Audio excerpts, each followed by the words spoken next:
Hello and welcome back to another week at Drone DJ. First of all, I missed the question mark at the end. Thanks for pointing it out, Kirk. It should be remote ID is coming.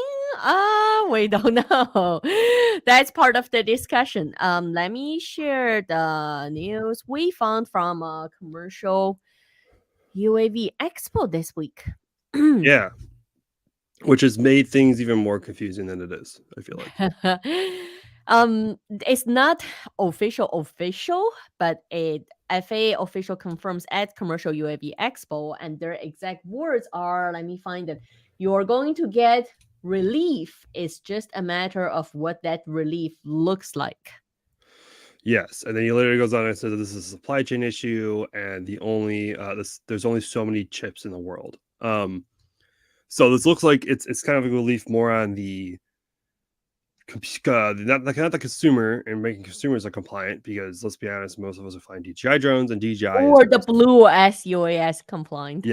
is more for the manufacturers who are trying to become compliant, which I guess I don't follow those manufacturers as much, because I know remote ID is when we talk about remote ID, we talk about more on the consumer side, but this is industry wide for drones. So you have companies to make delivery drones, the Blue AS drones, everything like that, and they're trying to become And then compliant you as also have well. AMA. You have recreational users too.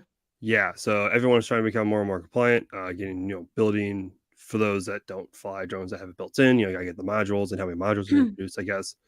So there's all those details, I guess, we don't really know about. Know the details of, at least. So apparently there might be relief coming, or delay coming to the compliance, which is set for next And week. Is just it to next week Friday? interpret legal wording, if it says relief, then my guess would be the remote ID would still happen, but there may be a grace period of some sort. That would be that. Yes, Doesn't sound like because certain channels, I mean, some vloggers have been saying, "Oh, it's been canceled," and some vloggers have been saying it's been delayed. Based on official wording, my guess would be it's not gonna be canceled. It's not gonna go away. no, it's It's definitely coming. Yeah, we may get a grace period depending on like relief. They said depending on the kind of relief, so we don't know. But let's backtrack for a sec. Let's just quickly recap remote ID in general. What is remote ID to start with? Yeah, so pretty much remote ID. If you're this far into the game, you don't know what remote ID is. Wow, you've been living on a rock. But remote ID is pretty much the compliance the FAA wants to integrate the drones and pretty much all UAS systems into their national airspace. So it's kind of similar to kind of like the transponder on a airplane, or a ADS-B on an airplane. It's going to broadcast your location, the drone's location, a unique identifier, and the more controversial topic, the location of the Of the pilot and its pilot. landing zone. Yes. So it's also going to have transmit a bunch of personal identification, but that's not public. So those first three items are public, but the more personal information to broadcast to the FAA. Or And it's more about the public safety. If they have access, or FAA is going to release access of their database to public yeah, safety, so that they that's can look up who registered, the registration of the drone, like more detailed personal information, right? that part I think is still a question. Like, Mm. how is that going to be distributed? Is Right. it only through requests to the FAA, or are they going to like We don't, or they're authorize gonna have some kind of certain shared agencies database. to have it? Yeah. But that's So common before, like something will get released, and then they have to figure out among themselves whether or not they have a working feasible system. Now, a couple of notes on the remote ID. It applies to almost all, right? Almost everyone in the national airspace, except why did they stop? Can you still see me, Kirk? I removed it because we weren't talking about it anymore. Gotcha. So yeah, Gotcha. Okay, cool. There we go. I just want to make sure tech sites didn't just it's all good. Don't worry. okay. So yeah, so going back to almost replies to everyone. I believe if you fly sub 250 and if you fly for recreational, I Mhm. believe you don't have to have a drone that complies with remote ID. But again, that's up for debate given the I current think situation. the two exemptions are if you fly sub 250 and you only fly recreational Recreational. purposes, Yeah. and then if you fly out of FAA recognized identification area. So which is the we're FRIA. So the FAA freer areas. recognized Yep. identification areas, FRIAs, which are commonly your AMA, right? Recreational AMA field. And for model aircraft, which is interesting. Correct. If we're, I wonder how many model aircraft pilots fly outside of those, and I wonder if that's a big. I wonder if the FAA is concerned about those because everyone, if Well, there's let's again go back a step. If you yeah, follow the AMA community, I believe their complaints were majority of the AMA fields who submitted their application to be approved for FRIAs haven't been approved yet. yeah, So they which were is saying if we're going for the September 16th deadline, then hey, FAA, maybe you should have put more personnel communications to make sure that the applications who go for FRIAs should be approved or should be addressed before we actually hit September 16th. So that was the message from AMA. I wonder if they're looking at a relief as an excluding model aircraft in that area. Um, because Well, yeah. And also along that note, if you're flying typical drones, quadcopters, majority of the newer DJI models, Autel models, even Skydio models, they all comply with remote ID, meaning that all you have to do is update your firmware. You don't yep, have to do anything else. It will turn which on a remote ID, but it also means you cannot turn off remote ID. It's there. That's it. But you don't have well, to do anything else. I wonder if there will be come. I don't see any option. I wonder if they will be if there's going to be another firmware update on the 16th or something, or whenever this becomes compliant. If they do delay it or if they don't delay it, whatever happens, because the Mini 3 and Mini 3 Pro have remote ID Hmm. built in, but you're not per the regulations. If you're flying those and they're sub 250, if you're not using the plus batteries, you don't need to have remote ID. Correct. So I wonder if there will be an issue if they're forcing remote. If DJI forces remote ID on someone who doesn't need remote ID, I wonder if they Well, that can question have is to on require the them. airplane. Yeah, You can manually turn off your transponder, right? yeah. So I It's wonder up if there's to the going to be pilot. an update come when it comes in compliance that they actually might let you turn it off. That's up for the yeah. I don't know. I guess we shall see. Which I'm sure is going to be abused within 3 seconds of it I being an know. option. It's like one I of those know. things where it's like it's like if we got to be treated like okay, let's try not to get into the argument of whether or not try to be equal Airplane. to airplanes, but like if transponders can be turned off, like why can't remote ID be turned off? You know what I Well, mean? Like no, the other side of that is I'm gonna turn the table to say, hey, we're supposed to serve as a good example, right? mm-hmm, The whole point of DJI putting remote ID on the very affordable drones is almost, a slap in the face to general aviation to say, hey, for $2,000 drone, we can put this. How come your $100,000 airplane can't put, transponder or have it on the whole time? So it's mm-hmm. also about we should do the right thing. If we are going to integrate into the airspace and we want the airspace to change to accept us, maybe we should serve as a good example to do the right thing. Um, Not just to say because they have it, we should have it too, right? Amen. I can't really argue with that at all because it's kind of those things where if even when we're flying outside of controlled airspace, if we're where general aviation doesn't have to have their ADSB or transponder going, like maybe we shouldn't have remote ID going, but I don't want to bring that argument because I don't want people to get the idea that we should do that because we shouldn't. We should have remote ID on all the time, which I'm sure I have a feeling that we're not going to turn it off. I just feel like it's just going to be on the entire time. And even if you're flying the Mini 3 and you're only flying recreational, you're going to have remote ID, even though you're not required to. It's just not something So you have a choice if of. you fly a drone or a RC aircraft that does not have remote ID, you do have the option to buy add-ons. I believe the Yeah. price starts somewhere around $200, drone tag or some of the other accessories Yeah. you could buy as add-ons. And I believe there are cheaper ones more for hobby purposes where you have to hook up, like it doesn't come as an independent unit. You're gonna have to hook up the cable to your power and Hmm. other things to make it work.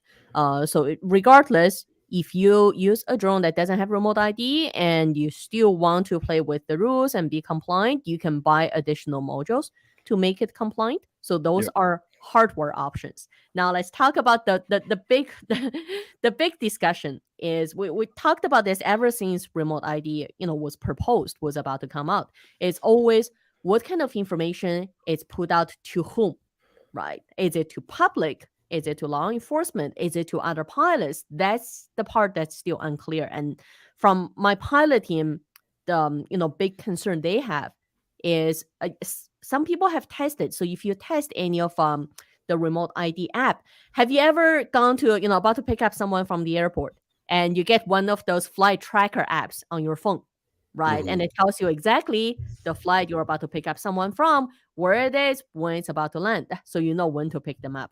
Because transponder information on airplanes, you can use any app on your phone and you can actually track them. You can find them. Um, Now, on the drone side, remote ID. So when people tested Air Sentinel or Drone Radar, like different apps that supposedly can intercept remote ID information and tell you that information, they were able to see where the drone is, and they were able to see where the pilot is as well. Hmm. So my big question is, and that's on the general public app, right? Anyone can get that app. Anyone can see where the pilot is. So if I'm flying a drone, or if there are other airplanes in the air, I understand it's important for them to know where other drones are. But Yeah. do they need to know, do general public or even the other airplanes need to know where the pilot is? Yeah. Just There, from a safety perspective, in the past, we had one of my pilots had an angry neighbor like running up to him with a baseball bat. hmm. Although the pilot was operating entirely legally, but there was a drunk neighbor who was upset. Early on that week, somebody else was flying illegally Yeah. at the block. So when my pilot showed up flying illegally, standing on the street, he became the perfect target. So in that situation, if someone really comes up and hurts the pilot while the drone is actually in the air, that doesn't sound a safe situation to me. Yeah, and the only time I can ever think of there's two 99% of the time, I feel like a pilot does not even know where another pilot is. I mean, they just need to know where their drone is, what altitude they're at, where they're flying, just to stay away from them. The only time I can think of is like if you're flying in the same area and you want to like, okay, well, where is this guy? Because we keep running into each other. Like we need to like plan this out and like talk. Well, how do Like, planes talk to each other? They have radio. Maybe there yeah, should be a maybe communication way, right? let's throw an instant messenger into all these apps and you can just message another pilot. Uh, the only other time, and this is not a serious reasoning. I just want to make friends, like maybe I just want to like go find Maybe the I other don't drone want to pilot make and be friends. maybe we could be friends, dude. Like I don't know, Maybe I like don't want to be friends. Maybe I've hey got man, enough I saw friends. I scanned your remote ID and I found your location. Can we be friends? Okay, then maybe there should be a mode on there, right? Maybe To the say like FAA just wants incognito us to be mode or not. There should at least be an option. What if I don't want to be friends? This is not the dating app. friends. Swipe left, swipe right on which drone you like. Man, this guy's running a Skydio. No. Oh man, Mavic 3, yes. But We're judging by what kind of car they're driving. Now we're yeah, judging by what kind of drone they're flying. man, I'm gonna go there with my Inspire 3 and get all the likes. All right. Um, but yeah, it's just one of those things where it's like I understand that if you come over thinking about how do you turn a transponder and EDSB into remote ID, it makes sense that you would have the pilot location because technically on transponder you have the location of the pilot, which is the same as the Correct. They're location of together. the Yeah. aircraft. Yeah. But So also on that note, also, even if I know where the airplane is, mhm, I'm not Superman. I can't just fly up to the space to go talk to the pilot. But yeah. when it comes to a drone, if you broadcast where the drone pilot is, then someone could just walk up and do something to the drone pilot. Yeah, the only argument I can think of is that well, not even an argument. The reasoning of why FA would do this is the reason is that like, well, this is for public safety. So like Then don't give we it to make the it general public. we give it was for public safety as for the general public. Like we want to make sure concerned citizens can deal with it. With like, well, but Was citizen the arrest? different transponders and ADSB are not for general public. They're used by general public because for enthusiasts, like if you ever have ADSB exchange or was it flight tracker or whatever, like I live over by the airport, so I'm on it like a lot. It's used by general aviation, but it's not for. Sorry, it's used by general public, but it's not for general public. So remote ID, while it can be used by general public, the idea of it that it shouldn't be for the general public to use because that's not their position. Like their job is not to, find the drone pilot and intervene. Their job is to nothing. Their job is if they have a complaint, file it with who they file a complaint with. They don't go to the pilot itself to complain. about a plane. They I go to know, the but that FAA and but complain. They that go to local law enforcement and complain. They don't we're go to the still pilot. supposed to make a reasonable effort, right? I'm just thinking in the airplane or um in a vehicle if someone's driving. Both situations, the pilot is reasonably protected from unwanted, distraction. Hmm.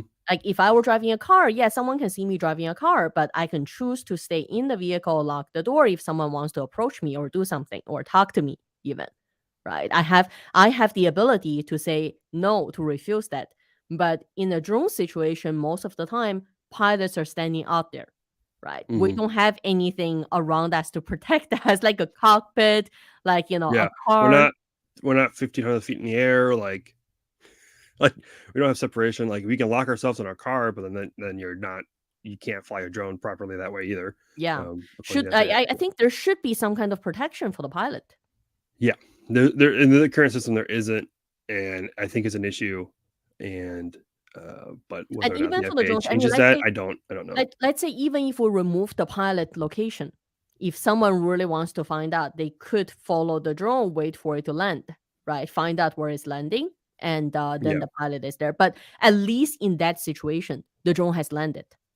yeah.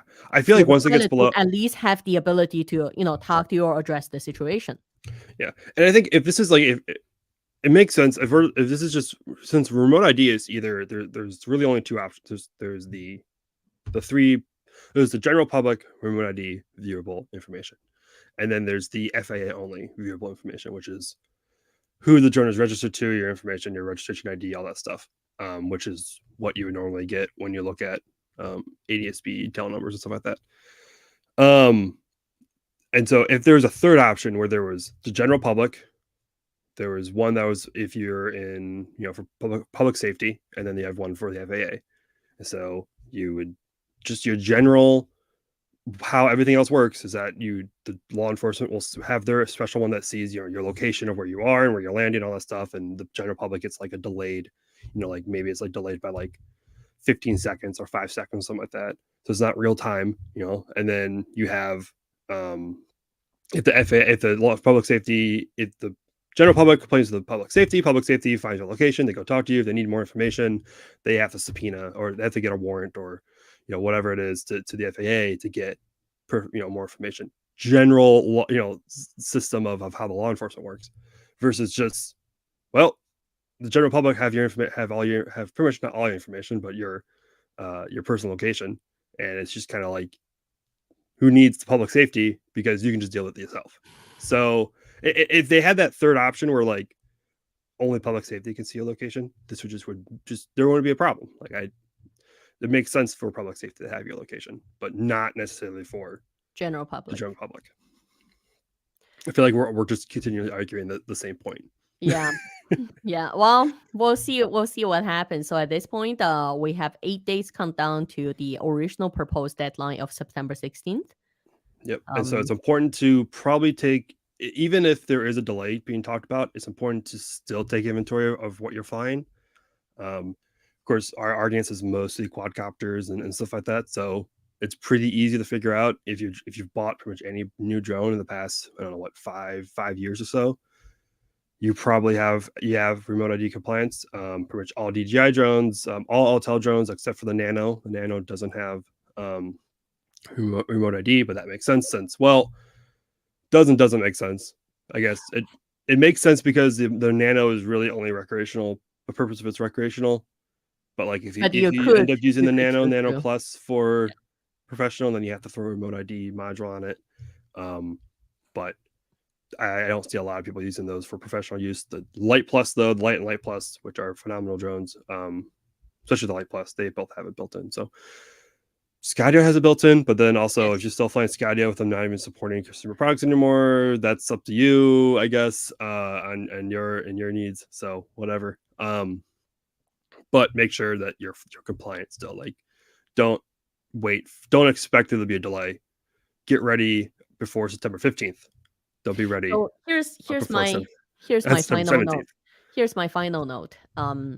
Say remote ID comes into force, Mm. and say now the regulation or enforcement both have a way of scanning the airspace to say, let's say if they're using, aeroscope for DJI drones and they have some other detection devices.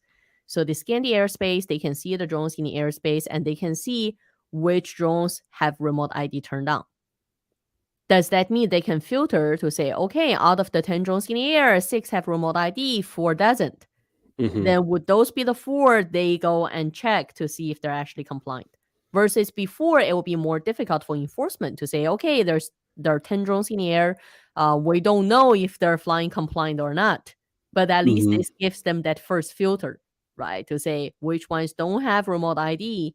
They can compare two systems, and then right away they can find a reason. Because a lot of times for enforcement is they have to have a reasonable doubt, right? Yeah. They can't just decide to go check everyone. So would we see increase in enforcement and fines once remote ID comes in? I wanna say yes, because I want people to be compliant. But also the likelihood is that the enforcement is gonna be just as much as it was before. I believe one of the comments, one of the vloggers made the effort to talk to their local law enforcement agencies, and ask them, do they plan to use the remote ID to track, if drone pilots are compliant, and would they enforce it? So the answer was yes, they would use it to track, but would they enforce it? The answer is only if when there's a public safety concern. If it was a forest fire zone, if there was a situation they're handling, like a tactical or public safety threat they're handling, then they will check that airspace to make sure they don't have just the non-compliant drones flying there while they're handling the situation. So in other words, it would be in specific situations, like they wouldn't be actively out there tracked. At least that's the current feedback and plan. It's not like they're gonna have a speed cop positioned at specific intersections and things like Yeah. that. I guess we shall see. We don't know, so we shall see. I guess we'll see both. We should be hearing whether or not they're delaying it soon. The conference was a couple days ago, and they said they'll be hearing about it in the next couple days, which for government means either end of the week or next week. We're Friday now. That only It's leaves us Friday. very Good few days chance as options, right? it's Friday, so it's not necessarily good news for them to delay it. So they might throw it out at the end of the day. So that's a total possibility. They could Anything is possible at also this point.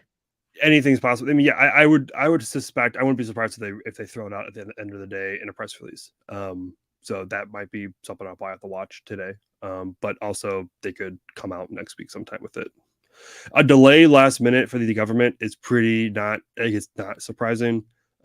Forcing compliance on a whole industry last minute is very much not something that the government usually does. So a delay is usually it's actually. I wouldn't be surprised if they delay it Wednesday next week or something like that. Like I don't know. Like I wouldn't be surprised at all if it's like a very much last minute. So I personally, I still believe remote ID is an important step forward for the yep. industry. It's not perfect. It doesn't, like, many of our questions are not answered, right? Would they Hmm. create other problems? Yes, it would. Would they solve existing safety issues? Yes, it would too.